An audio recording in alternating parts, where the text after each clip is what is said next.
What's up, Game Boys and Girls? Big T here, back with another video, and this one is going to be on the Wii. Much like my GameCube video previously, I'm going to talk about some of the lies, the myths dispelled during the Wii generation, and just talk about general, what my experience was with it, and just kind of like I said, dispel some myths, dispel some lies, and try to give the Wii its due.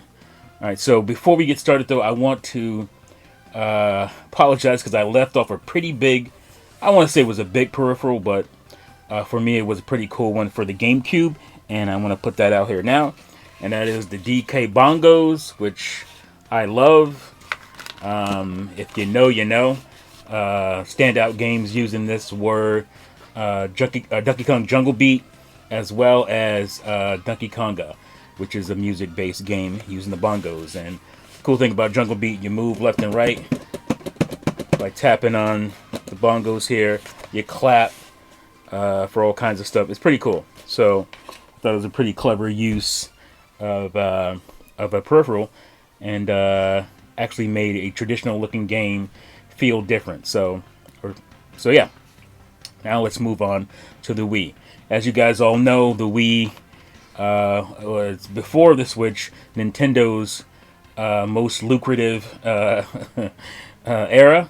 They made a lot of money. There was a meme going around during that era because of the Wii and the DS, basically saying Nintendo prints money, and that was pretty true. It was a really good era for Nintendo. And they seem to be firing on all cylinders, except for one, because there is still this contingent of fans who really discredited the Wii.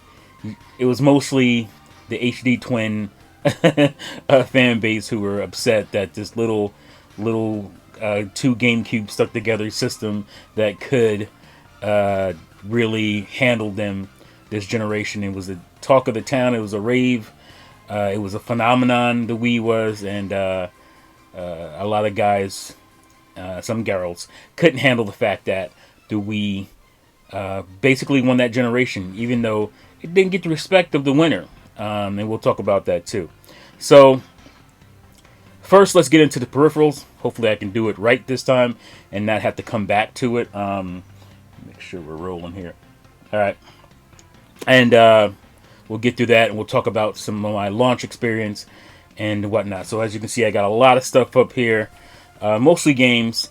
And if you didn't know, the Wii era was better for me as a gamer, a Nintendo gamer, I should say, than the GameCube era was. There was a lot of, like I said, while the GameCube era was frustrating at many times as a Nintendo fan, having to deal with just basically being shunned by the media and a lot of gamers. The Wii era was also frustrating, but for different reasons. Being the market leader, basically, the Wii was that generation. It still felt like we were not getting respect, and for the main basic reason is the Wii was not an HD console. Technically, it wasn't as powerful, obviously, as the Xbox 360 and the PlayStation 3. And obviously that is true. Estimates put it at basically 2 times the power of a GameCube, which the GameCube was a really powerful console for its generation, but there was a pretty significant leap going from original Xbox to, say, Xbox 360, PS2 to PS3. And the Wii, GameCube to Wii wasn't that leap. While the games obviously looked better,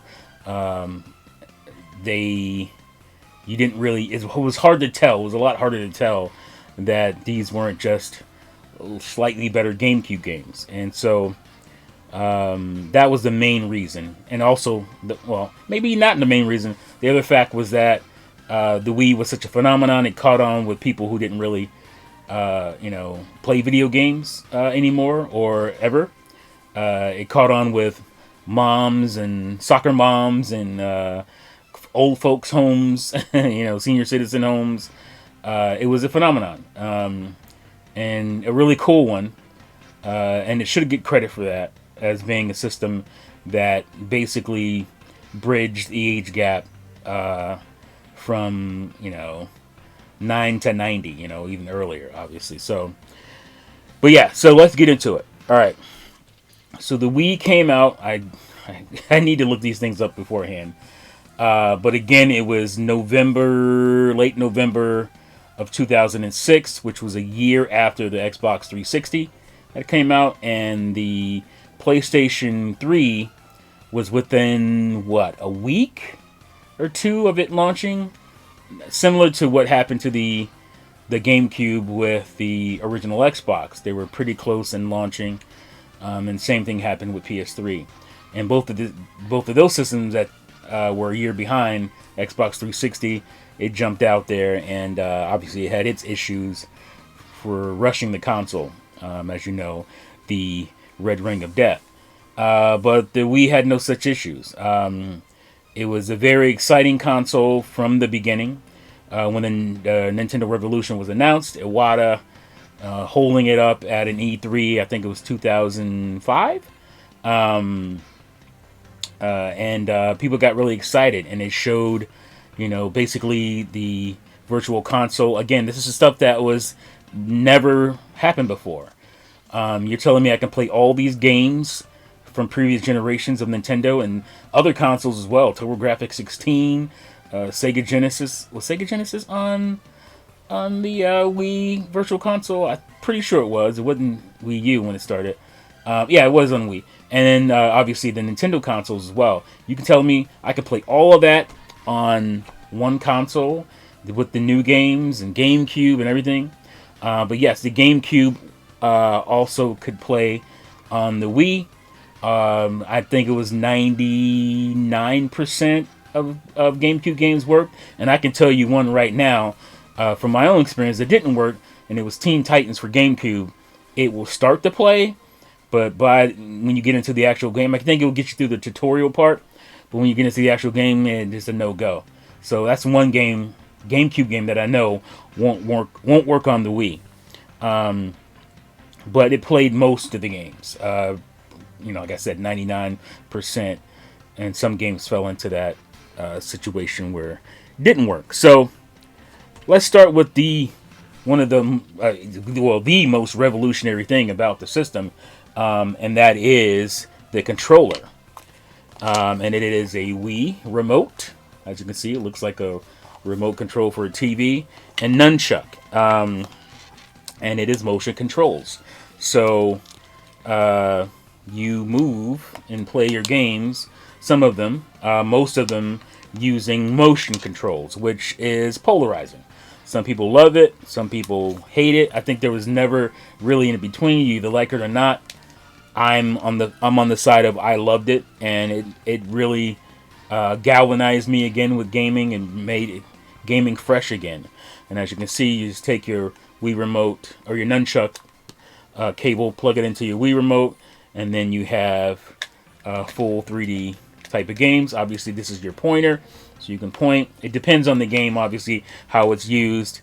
You have your wrist strap here, which was very handy, and a lot of people didn't use it. And what would happen with a game like Wii Sports, they'd be going crazy motions with it, and they let the controller go, and it flies into their big screen TV, and done. There were so many videos online, I'm sure you can still find them now, where people playing Wii were just destroying their televisions. There's so many compilation videos about that stuff. It is pretty hilarious. I've never done that. I don't know anybody who's done it. You're just getting way too in it. You don't need to go crazy. You don't need to actually swing it like you're swinging a racket or baseball bat. Not only that, people would hit their kids in the head. It's pretty funny now. But they'd be swinging around, hitting each other, and it's pretty funny stuff. But yeah, so that is the gist. That is the revolution of the codename Revolution console that eventually became the Wii, which was a big contention for a lot of people as well. They didn't like the name. They thought it sounded stupid. And it caught on. Nintendo was firing at all cylinders when it came to when it just came to like creativity and just knowing their market, knowing the market they wanted to reach.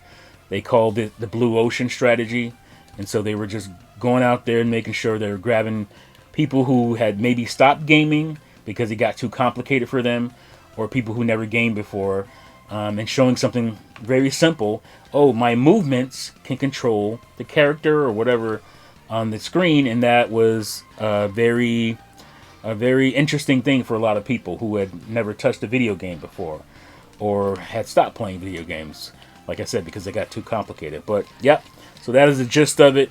You have your 1 and 2 button here, you have your plus and minus button, and you have your home button, and you have the big A button, which is your action, and then the D-pad.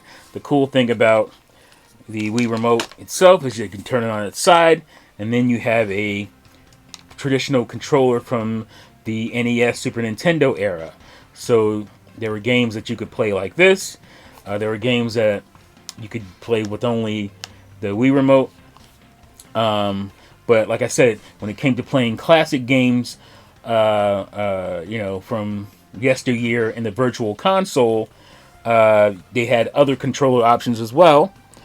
And so I'm going to show one here, and I'll just drop something. This is the classic controller. As you can see, it very much looks like a Super Nintendo controller, which I also have here. But it has thumbsticks. So you can play more like higher end games. You can play, I think you could play GameCube with this. I'm not sure. I barely use this, honestly, because you could also use GameCube controllers and whatnot to play classic games. And this was never... Well, I mean, I played it when I played Virtual Console games, some of the Super Nintendo stuff especially. But there were so many controller options for the Wii that, you probably didn't use this too much. There's also another version of this that has grips on it. So, it has grips coming out here for more, modern games. I think you could use it for GameCube games. Like I said, I'm not really sure. I don't remember exactly. But yeah, this is your control. If you don't want to get down with this, or turning this bad boy sideways, there's not enough buttons for certain games. You could obviously go out and purchase the classic controller. And that's pretty cool. So, also for safety reasons, after people were smashing the TV, I don't think it came out beforehand. You can get this little condom and put this on your Wii Remote to protect your TV screen from getting smashed, and just throw it in there like that. But it also protects your Wii Remote from, dropping it on the ground, dropping it on the floor. And it's give you some extra protection. As you can see, it's really like more thick at the top there, more rubbery. So in case it hits your TV, there's a chance it won't destroy it. But it also protects the controller itself. And you guys all know about the Wii. I'm not going to get too crazy about how it controlled and all that stuff. But yeah, there's your classic controller. I'm going to keep this for later. And some of the peripherals are kind of ridiculous. They're just hunks of plastic. A lot of times when it came to Wii peripherals, it's just hunk of plastic, because you would use your Wii Remote as the real peripheral. So here you go. This is the Wii wheel, and it was very useful for games that were racing, like your Mario Kart Wii and others. So this doesn't really do anything at all, but you put your Wii Remote in here. This is very dirty. I just realized it's pretty crusty looking. I haven't used this in eons. And then there. And then you have your peripheral. So all the work is being done by your Wii Remote itself. The gyro in your Wii Remote is going to be what you're actually steering. It's not this plastic hunk of plastic here. But it helps give you the illusion. And so that's what it was for. And so there's your Wii wheel. And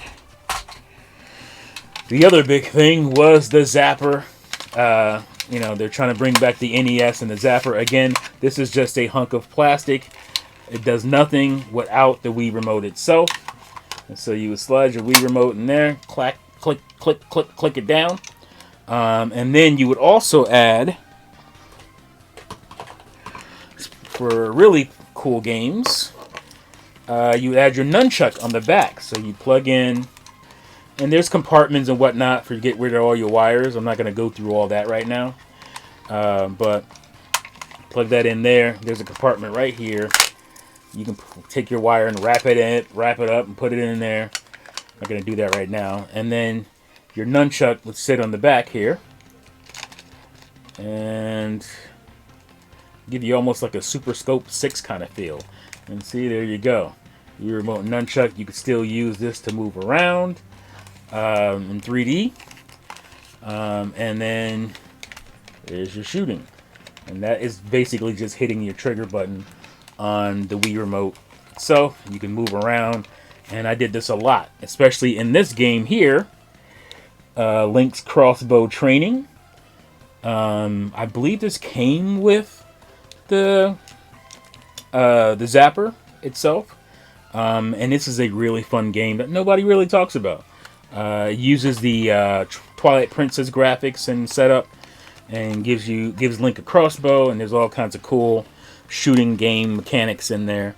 Very cool. So put that to the side for now. All right. And is that it for peripherals? No. Well, yeah, mostly. I mean, there's other stuff. There's tennis racket stuff. Again, you're just putting the Wii remote into a hunk of plastic. Where's my Wii remote now? I forgot. Oh yeah, it's in here. You're just putting the Wii remote into a hunk of plastic. So there was tons of hunks of plastic that came out for this system that were peripherals, but it was just again to give you the illusion, the immersion that you're using tennis racket, a baseball bat. There's all kinds of stuff with that. I almost have got one of the biggest peripherals, and it's sitting right here, and literally the biggest is the Wii balance board. This bad boy is dirty as hell too, because everything on the Wii is white, and white is not great for keeping clean. But yeah, the Wii balance board, which is really cool for a certain game called Wii Fit, which was another phenomenon on the Wii. This thing is pretty heavy here, but it was very accurate. It could measure your weight. There was also snowboarding games, skateboarding games that you could use, like Shaun White, that you can use the balance board with. It was really cool like that. So it was really versatile, where you could use it as a scale for Wii Fit and for balancing exercise games and all that stuff. Great for that. And obviously, you could also use it as a skateboarder and all kinds of stuff. You could do push-ups on it in Wii Fit. I mean, there was all kinds of stuff you could do. So, yes,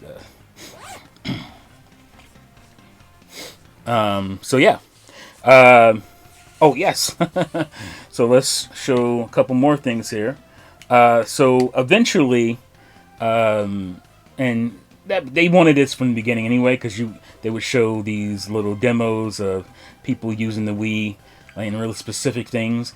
The Wii remote wasn't as accurate at first, but it eventually got more accurate, very almost like 1-to-1 accurate when they released these little bad boys. And these are the Wii Motion Plus.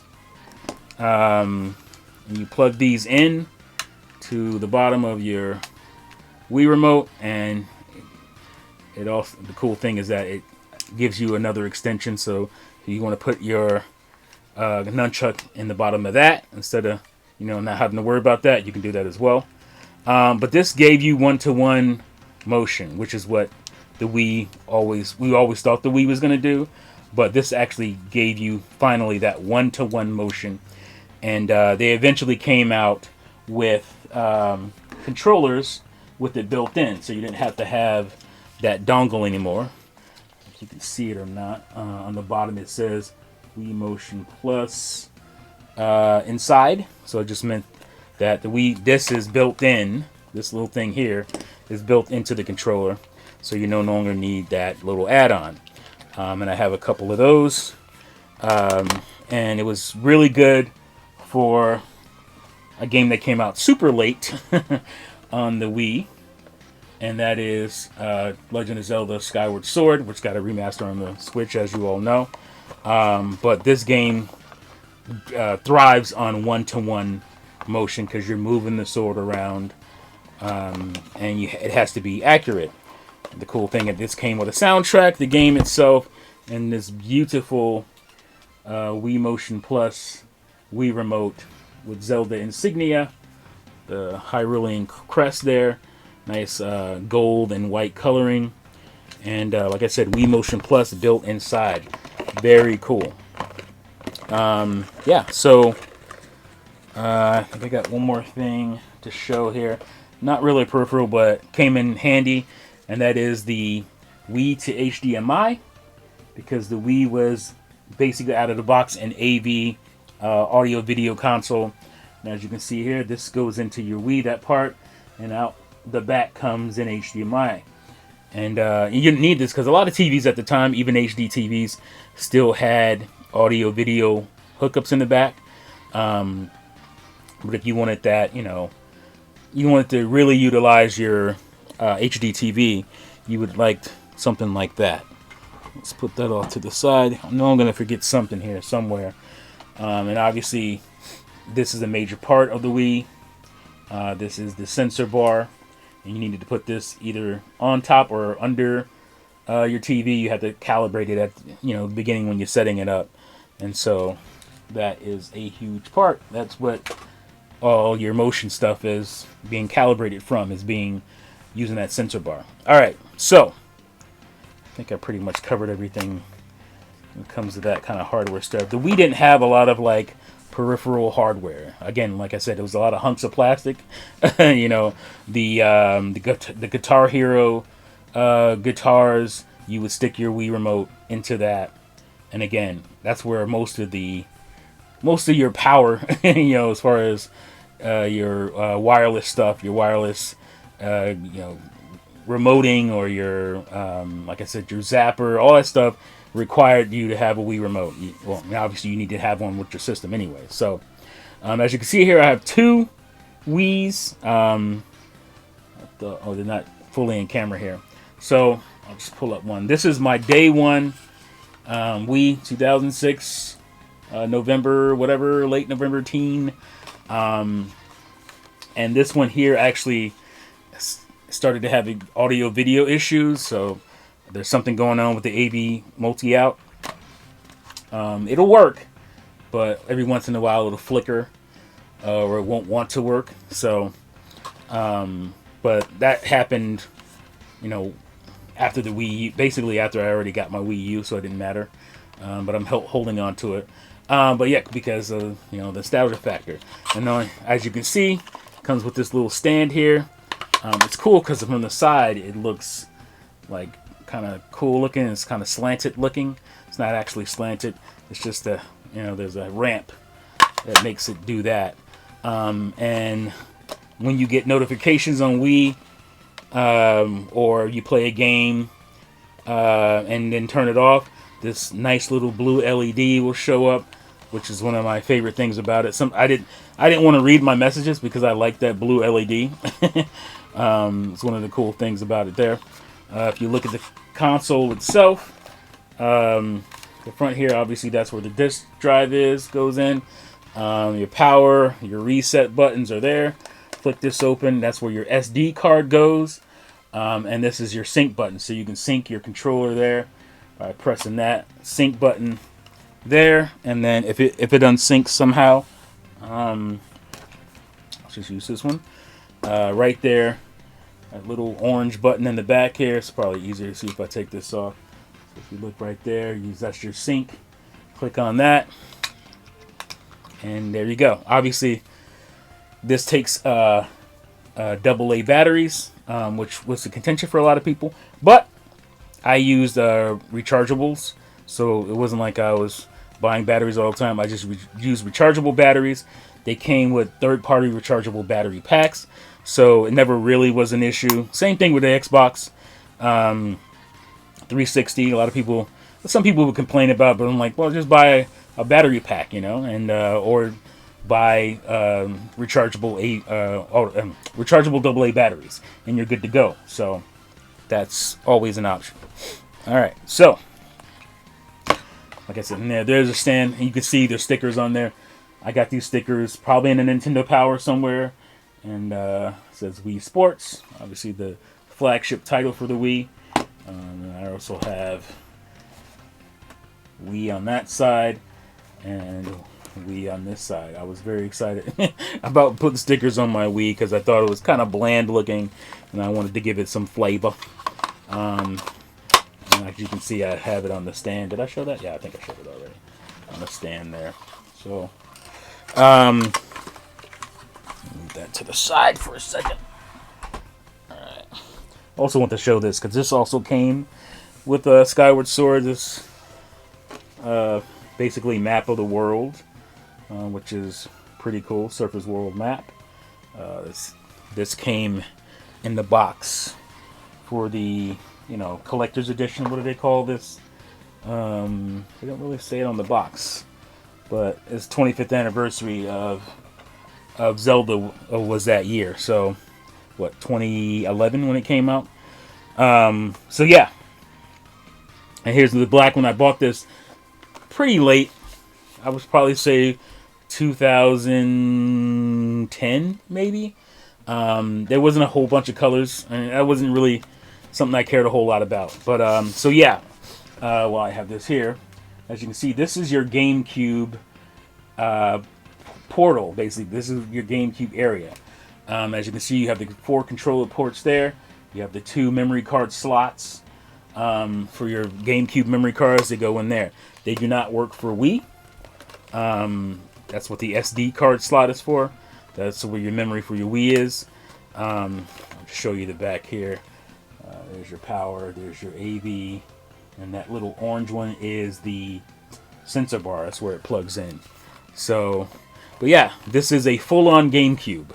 And when you go to your Wii, turn it on, you have a GameCube channel, basically. And that's where you click on and play GameCube games. And you can use your GameCube controllers right there. Let's see if I have one here. Let's take it out. I'm not going to completely unwrap it, but it's going to unwrap itself. And you plug it in there, and GameCube action. So that was a really cool thing, a smart thing for Nintendo to do. Pretty much everybody did it, even Xbox, but Xbox was a little disjointed because you had to download a patch, and not all the games from original Xbox worked on the 360. The day one PS3 did have backwards compatibility with PS1 and PS2. But later on, they got rid of that because it was pretty expensive for PS2 anyway.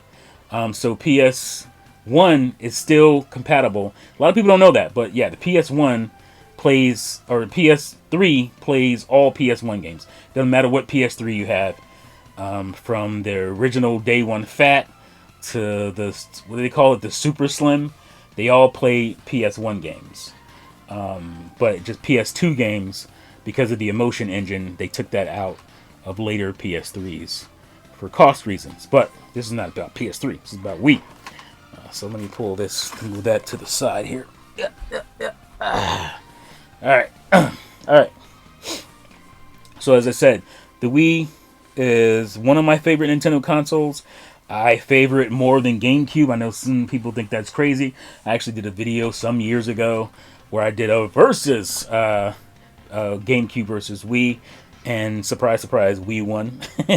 The GameCube era, I probably played the least Nintendo game, or not gaming, on the Nintendo console at the time. I wasn't doing a whole lot of gaming in that generation just to begin with, because it was like a transitional period in my life. And I was, doing grown-up things. And at that time, it's like, oh, well, video games is a kid thing. I don't need to do this anymore. So at the time, I wasn't playing as much. I still had everything. Crazy enough, it just I bought an Xbox. Obviously I had a GameCube day one, and I got a PS2 much later, maybe 2004. But I still had everything. It's just I wasn't actively playing games as much. The Wii brought me back to like crazy playing games. And it's weird because a lot of people don't see it as a real console. And so we're going to debunk some of the lies here and some of the misconceptions about the Wii.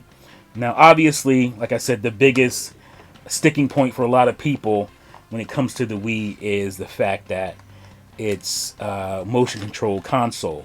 And so people just kind of discredit it and dismiss it for that reason, which I always thought was weird because it has tons of core games. It's a core gamer console.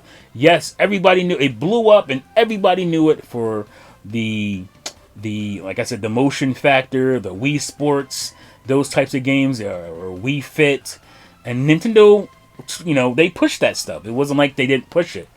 Unfortunately, because they pushed it, people didn't see the core games that were there.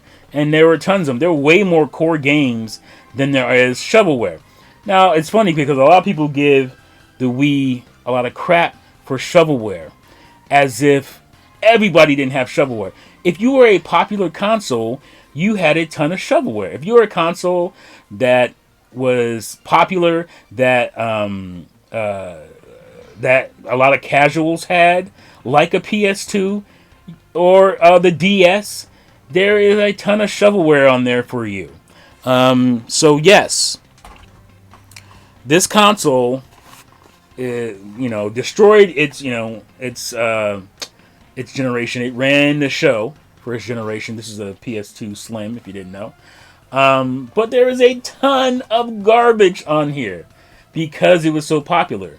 They don't put shovelware on anything. They put it on consoles where they can actually sell the game. They can get to more people. And consoles that a lot of casuals bought. And a lot of casuals bought a PS2. Like I said, the DVD playback was a big contributor to just like dads, buying it. And, they bought a few games, but they played a lot of DVD movies on it. And so they are casual. They're not core. They're not the core fan base. You don't sell 155 million units to core gamers. It's just you're out of your mind if you think that's the case. And that is not the case. There are a lot of casuals that were jumped on the PS2, and so there is a ton of garbage. Mary Kate and Olsen, Ashley Olsen games, and Barbie horseback riding. This console has a ton of it, but you know what? It never gets the crap that the Wii gets. And again, I know the big sticking point, the big, first thing you notice about the Wii is the Wii remote and nunchuck and the motion gaming. And motion gaming, was considered, super casual.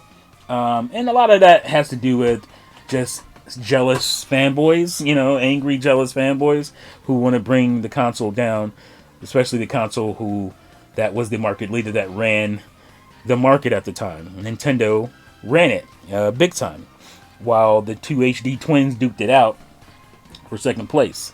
And, so I get it. I get that is the case. But if you didn't play, if you think there weren't any core, that's your fault. I mean, because the games were there. You just go to the store. That's why I saw them. I'd go to the store, and it wasn't just Wii Sports on the shelf with Wii Fit and all that kind of stuff.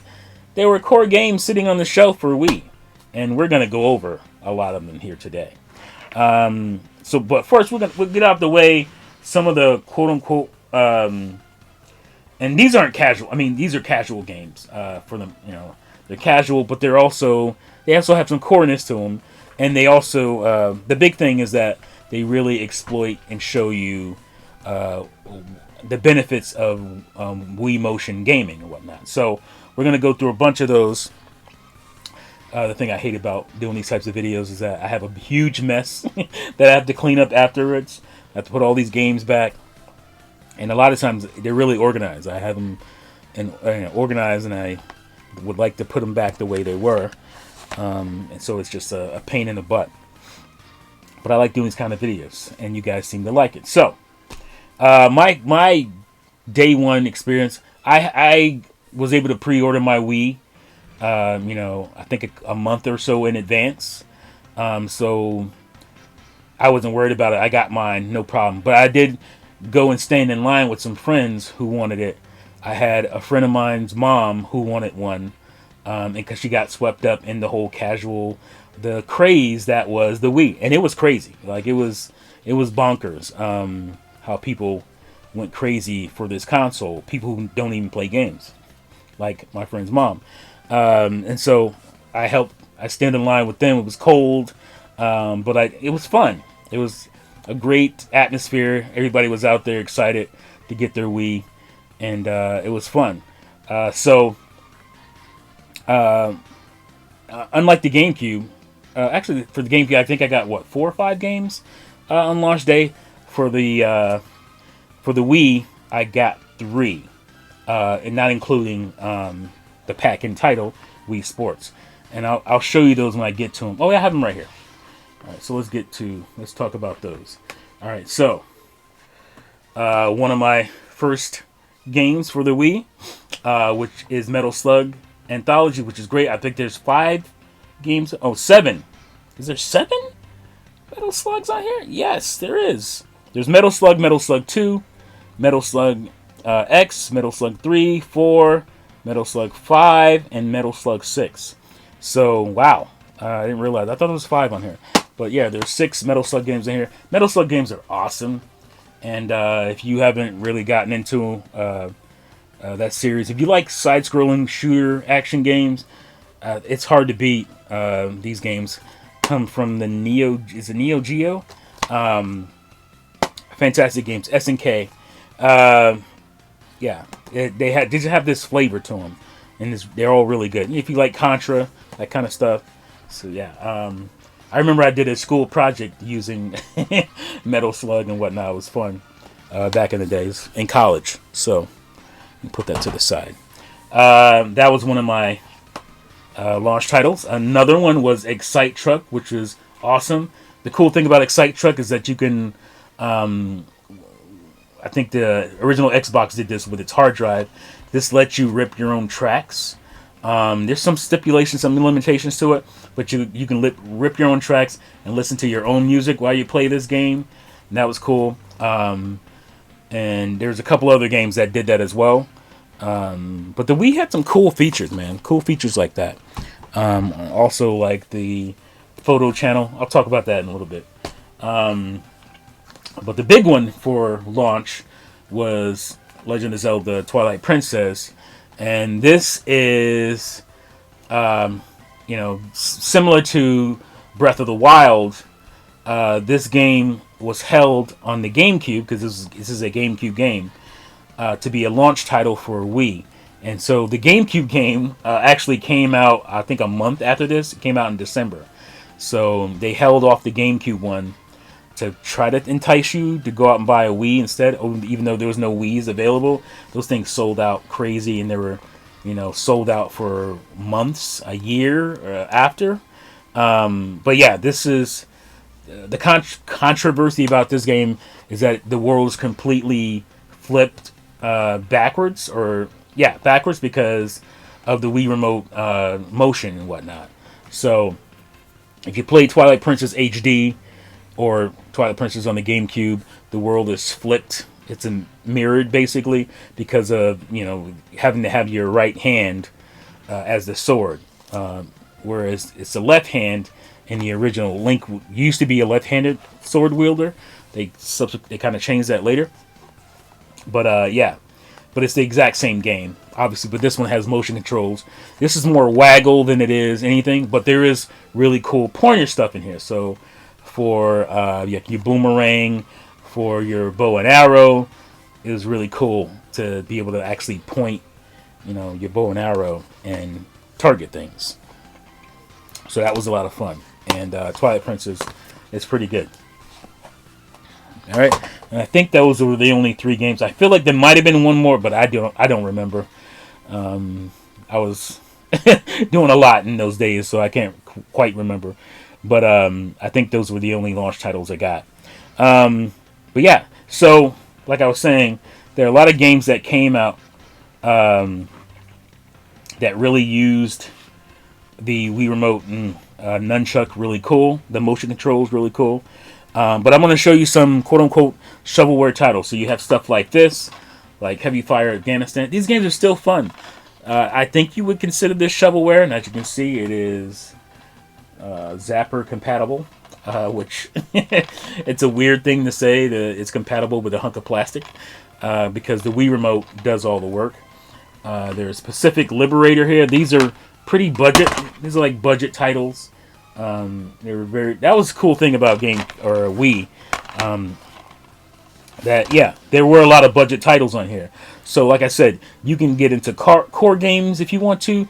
You can buy, worry about Wii Sports and stuff like that, and have your core budget titles or your budget titles for kids. Like you didn't have to spend an arm and leg. I thought that was a cool thing that they had like $20, $15, $20 games that were brand new.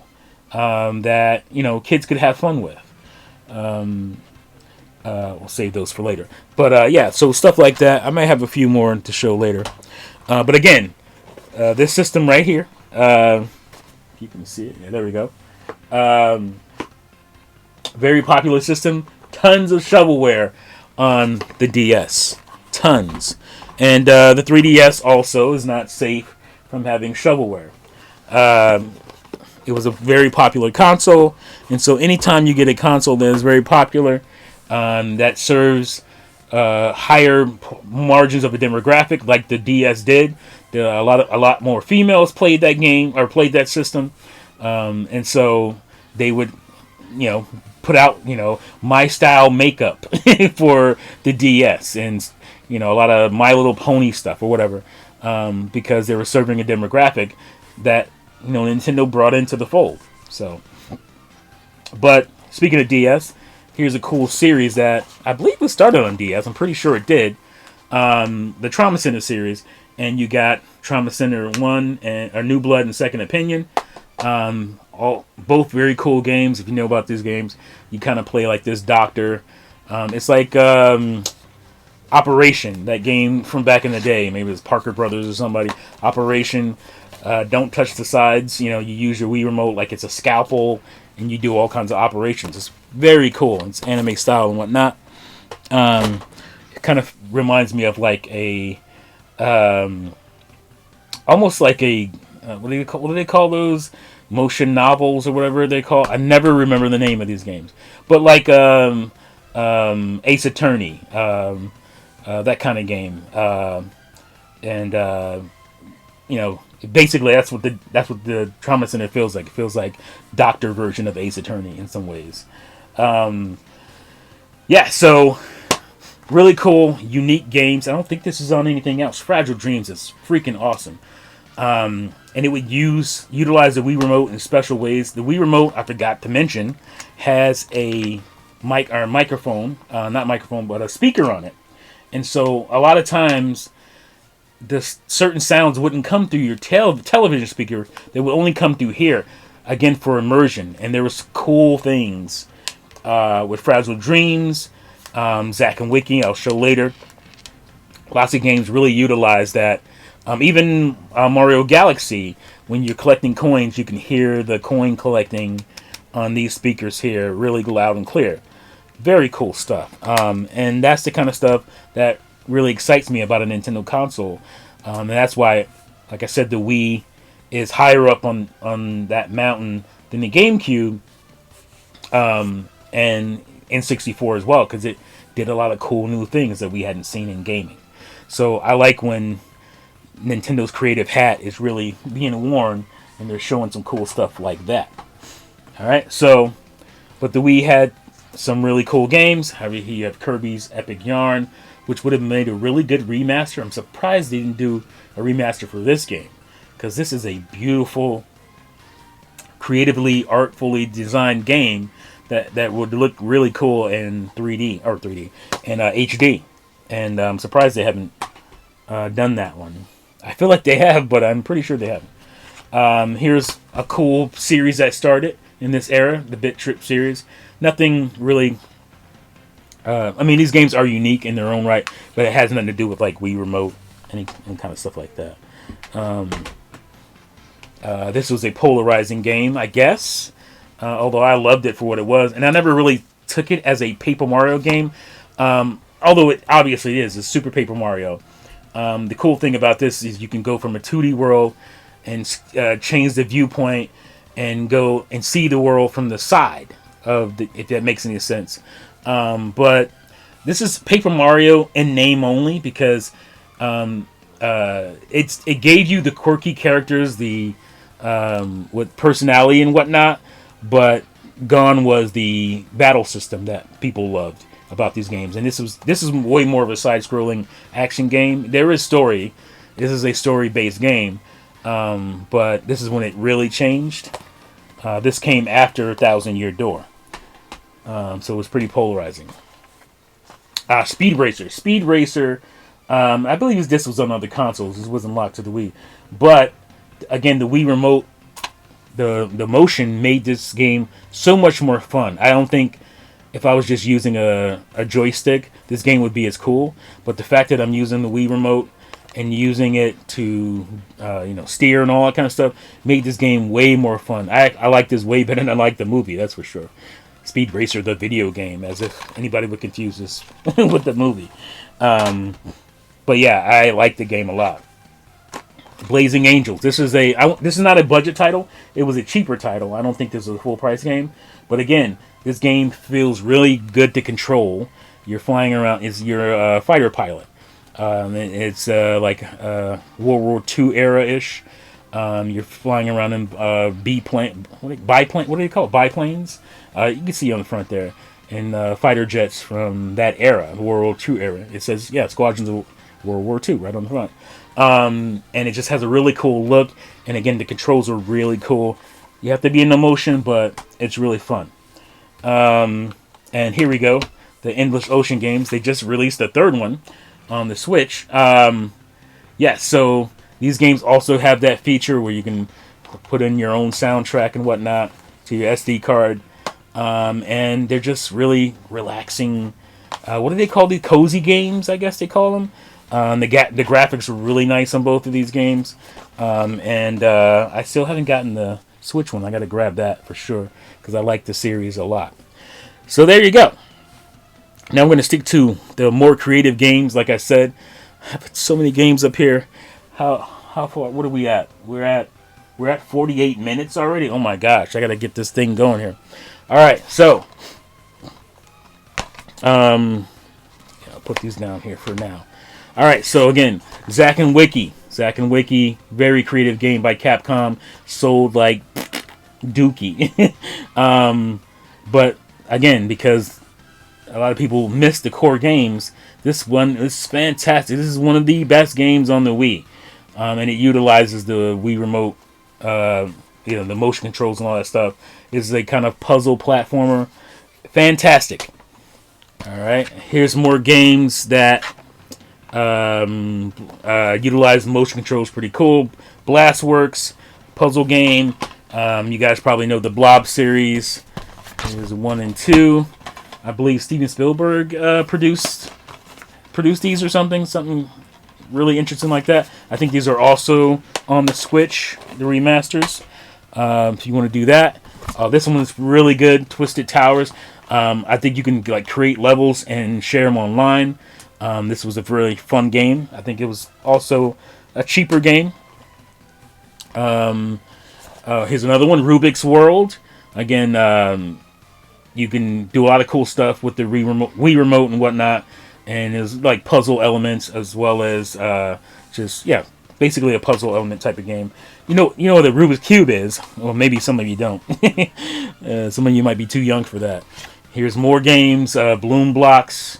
Again, another kind of puzzly game. We're not to the quote unquote core games yet. I just wanted to share these games because these are some of the standout games that utilize the Wii Remote. Pretty cool. You have Mercury Meltdown. This is very cool. This is like a very heavily physics-based game where you're using the Wii Remote to manipulate the surface, and so the Mercury ball is kind of rolling around. You can probably figure out what's going on there. This is a pretty cool racing game. Again, using the motion controls and whatnot. All right. As I said, we already went over. Should I get it? Yeah. We'll get into it. All right. So those are big games when it comes to that kind of stuff. I have a stack right here. What is this stack here for? Oh, okay. So we'll save this. We'll save this. Save this for a second.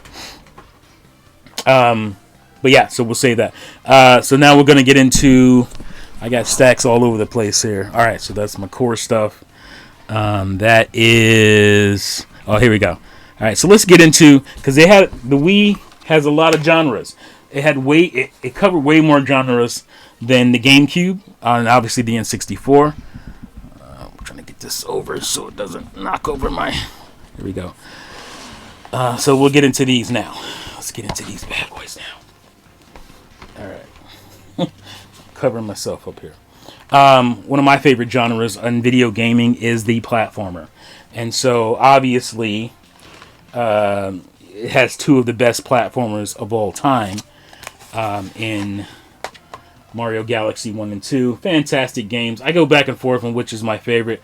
Obviously, this one has the kind of more story elements. This is straightforward. Let's just go through and have some cool platforming. I think the level design in this one is better.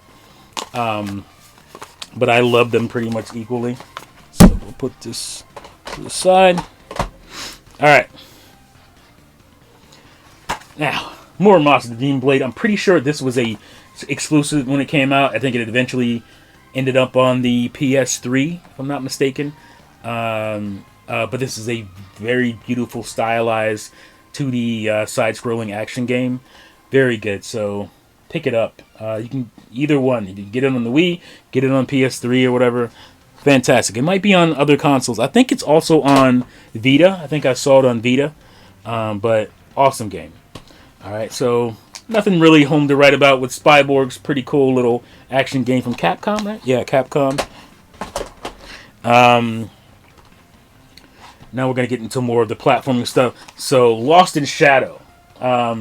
This game is phenomenal. This is actually a rebuy. As you can see, there's some insignia there on the casing. Because I lost the case and I only had the disc at one point, so I wanted to get the case. So I rebought this one. I actually bought this because I liked the fact that it's from like a public library. That this was in a library, so I actually like that. Some people don't like stickers and whatnot on their... I don't care. For certain things, I don't care. I like the fact that this was at a library. I don't know, I'm weird like that. But Lost in Shadow, this is dope. Like, you play as a shadow on the wall, and it's really cool puzzle elements based on that. And fantastic. This game is really good. This is a hidden gem for sure. Definitely pick this up if you are into your Wii and you want a cool Wii game. Lost in Shadow. Alright, Sin and Punishment. Do I need to say anything about this? You know, fantastic shooter game. The original one was on the N64. And it also ended up on Virtual Console. Boy and His Blob. I don't have to tell you what this is, I don't think. Really beautiful, stylized 2D side-scrolling platformer action game. Mushroom Man is one of my favorites. If you like platformers, you like mascot platformers, and you're looking for one on the Wii, this is it. You definitely will have a great time with Mushroom Man. It is dope. This is probably my second favorite, somewhat obscure 3D platformer mascot game, The Core Gang. I always try to remember who made this. I know it's Zoink Games, but Zoink made a game that I can't remember that I also love at this point. But fantastic, cool, funny, quirky, kind of Nickelodeon-esque, like those more mature Nickelodeon type cartoons. This has that kind of a look and feel to it, like Psychonauts, kind of like, you know, maybe the people who made Psychonauts made this. I cannot remember, but somebody specific made this game that I really like. Death Junior is really cool. I actually played this after the PSP game. I remember to put this here. I love this on PSP, and this game is equally as good on the Wii. Really funny, quirky. The Munchables. Again, some of these games sound like, oh my god, shovelware garbage. But these are really good action puzzle platformers on the Wii. You probably would walk right by something like this, but this is actually really good. It's not shovelware garbage. Elebits, I think you guys know this one. Very cool. Again, this is not a platformer. This is kind of a shooter. Here it says right here, hide, seek, and destroy. It's really, again, I like it because it's a standout game. It's quirky as heck on the Wii. Here's obviously, do I need to, as Kirby Return to Dreamland, beautiful game. I think this is got a remaster on the Switch recently, if I'm not mistaken. Oh yes, Dewey's Adventure. This was supposed to be a big thing from Konami. They were hoping this was going to be the next cool big mascot. Why do I know that? Because they went through the trouble of making a plushie. And I got this plushie because I pre-ordered the freaking game. And that was the pre-order bonus. So I feel like they went through the trouble of making like a plushie for it. They were hoping it was going to be like a next big kind of cartoony thing. Just never really caught on. So, but really fun platformer. Oh my god, often forgotten. WarioWare Shake It on the Wii. Fantastic. Obviously has the motion controls. That's part of it. Shake It. Really cool. It's a side scroller. That one's a side scroller. And the sequel to one of my favorite GameCube games, Battalion Wars 2, it's just as good, if not better, than Battalion Wars on GameCube. A lot of fun. These games are so good. Nobody ever talks about them. They're some of the best games Nintendo's ever made. And I just don't... It drives me crazy that nobody really talks about them. Alright, so those are more, like I said, more of the kind of what you expect on the Wii. Now, these are what I call my Us 2 games. So, if you are a fan of like some of the multiplats out there, the Wii got a lot of multiplats. Obviously, the graphics aren't as good as the 360 PS3, but it got a lot of multiplats, especially when it came to Call of Duty. There's Call of Duty 3. There's Call of Duty Modern Warfare 3. Star Wars: The Force Unleashed. Dead Rising is on the Wii. Obviously, pared down. You don't have as many like zombies and whatnot on screen, but it's the same game. And another Call of Duty. So those are we got those 2 games, multiplat games, right? So, oh yeah, I want to save that. Well, no, I'll get these out of the way now. So, like I said, the Wii was cool because it gave you motion abilities that you never, on quote-unquote traditional type games. And it just made them better. For me, again, you got to be in the motion controls, I guess. But for me, they were fantastic. So, you got this awesome game, Epic Mickey. If you go see the behind the scenes on this, it's really good. I think I saw it on YouTube.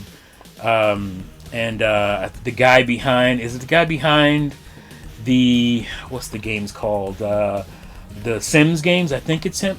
I don't know. Maybe I'm probably not right about that. But there's somebody specific that really... this was a passion game for them. A passion title for them. And using the Wii Remote to play this game is glorious.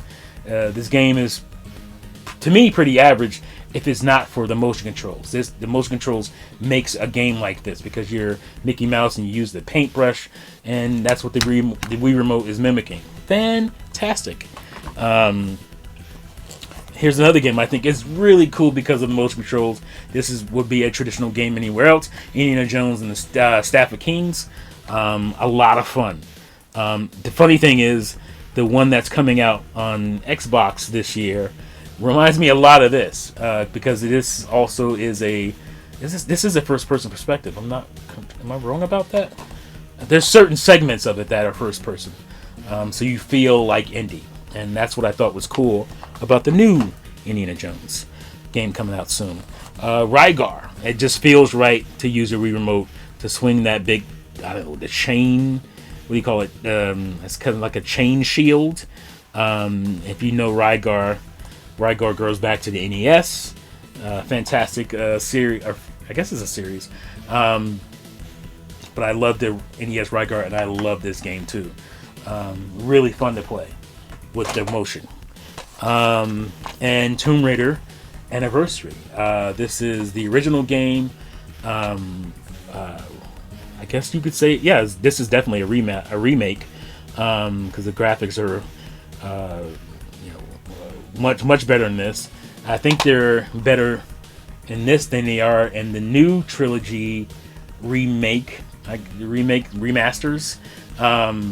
But the motion controls makes this a lot of fun. Now, I also like to play this on the other version, the 360 version. I also have. But I love playing this because of the motion control. I think it's really cool how they utilize it. Here we go.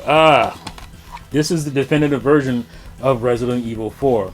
Even with the remake that's out there today, just the motion controls capabilities, the pointer system, it just made this game way more fun on the Wii than it was on the GameCube. For me, it just made it more intuitive. The controls were more, kind of twitch and faster, and I enjoyed this better on the Wii version. Definitive for me. Another definitive version is Okami. Now, this is a PS2 game originally, but this is the way to play it on the Wii. And the funny thing about this is that if you look on here, you can see IGN. I don't know if you will be able to see it here, but I'll use an arrow to point to it. You can see like an imprint of IGN. They pulled the art from IGN that had a watermark, and the watermark is on the retail version of this game. I think it's only on the Wii game, and it's pretty funny. And you have Resident Evil 0, which was a GameCube exclusive. It's this one, they just basically re-released it, gave it some motion stuff, and pretty cool. It's not one of my favorite games anyway, but. And the cool thing is they brought Knights back, and the flying mechanics is really nice using the Wii remote. The game isn't that great, but it was cool to see. Oh my god, I'm finding out a sequel to one of my favorite games of all time, Knights into Dreams from the Sega Saturn, and Knights Journey of Dreams. It's pretty good. Pretty cool. Alright, so we went through these already. We put those to the side. Alright, so we'll save those for last, I guess. We'll get to these core titles. So again, genres everywhere. Not just shovelware, not just sports games, Wii Sports and Wii Spit and all that kind of stuff. Obviously it had that. I don't even have those, but I represented them, basically showing you the balance board. But Animal Crossing, this was the Animal Crossing, because all the stuff you wanted to do on the GameCube, you could actually do in this one, which is go online. All the stuff that blew up in Animal Crossing for Switch, it got started here. All the online connectivity stuff started in this version. This version sold really well, very popular. All right, so now RPGs, something that the GameCube had, but it was pretty flat. You didn't have a ton of them. The Wii has a ton of RPGs. Some of them are straight from the PS2. I don't know which ones are, but you got Sakura Wars here, really good. I'm gonna blast through this because I'm going way over my time here. Phantom Brave, I believe this was on PS2. I could be wrong. Very cool. What we got here? Valhalla Knights, another game that I played on PSP first, and I learned that there was I think they're different. I'm pretty sure they're different games. I can't remember at this moment, but Valhalla Knights is on PSP, and then I saw that there's a Wii one. Totally had to get that. The Rune Factory games. Here we go. Rune Factory, Tales of Destiny, and Frontier. There you go. Oh yeah, I got 2 Phantom Braves. Oh, maybe that was just the slipcover. Ark Rise of Fantasia. I believe this is a PS2 game, but really good RPG. Baroque, I believe, also is PS2. Good RPG. Tales of Symphonia, Dawn of the New World. New World? Yeah. This one is not as good as the first Tales, but still good. Still cool. Still liked it. Fire Emblem, Radiant Dawn. Fantastic. I mean, I love Path of Radiance. It's the one I fell in love with Fire Emblem with, but Radiant Dawn is very good as well. Right there with it. I think this might be expensive. I'm not sure. Have to look that up. Pandora's Tower. So we're gonna get into the what were they called? Oh my God. There's a certain what was it? Project. There was a kind of a rallying cry for these 3 games to come over because Nintendo didn't localize them. So you have Pandora's Tower was one. This is the action RPG, action adventure RPG. Obviously, you know this one, Xenoblade Chronicles, the one that started it all, and The Last Story, which is also fantastic action RPG. And so there was I can't remember it right now. I'm drawing a blank, but there was a kind of petition by fans to bring these games. I'll put it up on the screen. I can't remember the name. To bring these games over, and they finally did bring these games over. They weren't going to. Nintendo was not going to, but it happened. So that was pretty cool. And now we're getting to the more traditional stuff. A couple of games anyway. The Conduit series is pretty good.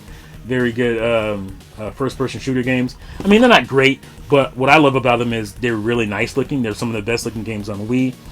And also, I love the sci-fi aspect, the cool gadget guns and all that kind of stuff. And that's what you get in the 2 Conduit games. Oh, and this one was very cool online. It was very fun. A lot of connectivity. I think it was how many players online? Let's say 2 to 4. Beat 12-player online multiplayer. That was pretty cool back in the day, especially on a Nintendo console. Ghost Squad was a very cool game. Now we're going to get into, I'll move that over here. We're going to get into games that brought back an entire genre, and that is the light gun shooter game genre. And like I said, because of the Zapper, the Wii Remote itself, we through a whole generation where we didn't really have those anymore. And the Wii brought those games back. Ghost Squad. Boom. Resident Evil. Which one is this? Dark Side Chronicles. Some of these, I mean, they're not... One of these, I can't remember which one, but I know maybe it's Umbrella Chronicles. That's not great. But again, light gun shooter games were gone until the Wii. House of the Dead. Just 2 and 3. Yeah, this is 2 and 3. House of the Dead. You know what that is. Some of the coolest Sega based anyway light gun games. Fantastic. Overkill. House of the Dead Overkill is like a Tarantino, Robert Rodriguez movie became a video game. This is very like Planet Terror with zombies. This is very cool. A lot of fun. Dead Space Extraction, very good game. Obviously, you guys know what Dead Space is. This is the kind of light gun shooter game, on rails kind of game. And from that system.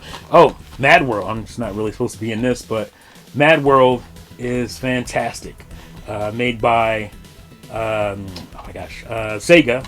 Who specifically at Sega? Platinum Games, when they were still with Sega, made Mad World. Awesome game, really cool, stylized, kind of black and white with red blood and whatnot. Very cool game. They messed up the sequel. What was it? Anarchy Reigns? Not great. Scarface, I think this is also on PS2. But for those who had a craving for like Grand Theft Auto on a Nintendo console, this was basically it. This is a good game. A lot of people don't talk about it, but this is a sequel, basically the sequel to the movie. So basically, Tony Montana didn't die. He was shot up, but they rushed to the hospital and they saved him. And so this is him basically getting revenge on those people who messed him up. Really cool. Bully. This is obviously a series that started on PS2. Rockstar. This is like the definitive, like everything together version. Yeah, special. What do they call it? Scholarship edition. Scholarship edition. I think it has all all the extra stuff in there. There's pretty. I don't have them all out here, but some cool horror games. Curse Mountain is one. It's very kind of like Silent Hill-ish. It's not good as Silent Hill, but it's that kind of horror game. And there are some really good horror games also on the Wii. I don't have them all out here to show you. Just wanted to show you that. And some of the standout series on the Wii. You know, these right here. No More Heroes. We just finally got the third game on the Switch. No More Heroes 1 and 2. Both fantastic. Love both of these games. I love them all. No More Heroes 3 is awesome too. And this one didn't start out so well. This is one of the big games we saw at the launch of the Wii. Talked about a lot, shown off a lot, got people really excited. It didn't really live up to what it was advertising, but this game did. The sequel, kind of too little too late, because it came out really late. I want to say 2009 or 2010. Maybe it says it on here. I don't see it, but it was somewhere around that time. This is Wii Motion Plus. This is the Red Steel that was advertised to us. So if you bought Red Steel 1, it's okay, but this one is the one that fully gets it, fully shows what the Wii Motion or Wii Motion Plus is all about. And this game is very good. And Square Games, Square Enix, I should say, at this time, you got Final Fantasy Crystal. What is it? It's on here. Final Fantasy Crystal Chronicles. And these were two sequels, Echoes of Time, as well as Crystal Bearers on the Wii. The original one started off on the GameCube. I think I showed that in my GameCube video. And yeah, so there you have it. So I didn't really show the typical games you would see for the Wii. I showed a lot of core games. There's tons more. I could show you a lot more, but I don't really have. As you can see, there's some up there. I have some over here. I like the Wii a lot. It was one of my favorite. It's one of my favorite Nintendo consoles. Again, because of the creativity that's involved with it. It's really cool. And the SNES Classic and the NES Classic came out, and they utilized the ports for the Wii. As you can see here, if you look at that is a port for the Wii remote. This plugs right into here, and yes, I can use this as my classic controller now, years later. Same thing for the NES one. NES Classic also has that, and I can use this to play virtual console games or whatever. The Wii is an awesome system, and I get annoyed when I see that it gets dismissed. Its legacy is what it is. I mean, it was a casual console that brought in grandmas and grandpas and soccer moms and whatnot, but it has a ton. Most of its games are core games, but the games that obviously get most of the shine It's from people who only bought Wii Sports or bought a few games on the Wii. They bought it because it was part of the fad. You know, the gamers that also mostly gamed on 360 or PS3. They just happen to have a Wii. They weren't using it right. I was using my Wii right. I had a ton of games on it, ton of core games I beat and played and beat. So I just wanted to debunk a lot of the misconceptions of the Wii. I know what the market was. I know how it was marketed. I understand all that. But when people think, "Oh man, you only had a Wii," yeah. Well, I didn't only have a Wii. I'm just saying certain people that I interacted with on YouTube here, they only had a Wii for that generation, and you can see why. They were just fine with their Wii. Sure, they missed some big games, some new franchises that came out. I'm sure a lot of them eventually got around to those games and franchises if they wanted to play them. But the Wii was a very fulfilling console. If that's all you had, if you're some little kid, you had a lot of options on the Wii, and you also had the Virtual Console. So it was very cool. But yeah, that's my video. I don't think I'm gonna show like video footage. I just want to get through this one because there was a ton to talk about, and hope you guys enjoyed it. I'll continue making these if you guys continue watching them. And yeah, so, let me know what your experience is below. Are you a fan of the Wii? A lot of Nintendo fans aren't. You know, it's one of the least favorite consoles when it comes to Nintendo for the reasons I told you about. But again, I think a lot of them just missed a lot of the stuff I played on the Wii. And there's just tons of games. It's one of the systems that Nintendo has the most software for. And yes, a lot of it is shovelware, but a lot of it is core games or budget titles also that are actually a lot of fun. So there's a ton of hidden gems on the Wii, and it is a good console to play and discover new stuff. So yeah, that's my video. Let me know what you guys think in the comments below. Thank you again for watching and listening, and I'll see you fools next time. Peace out.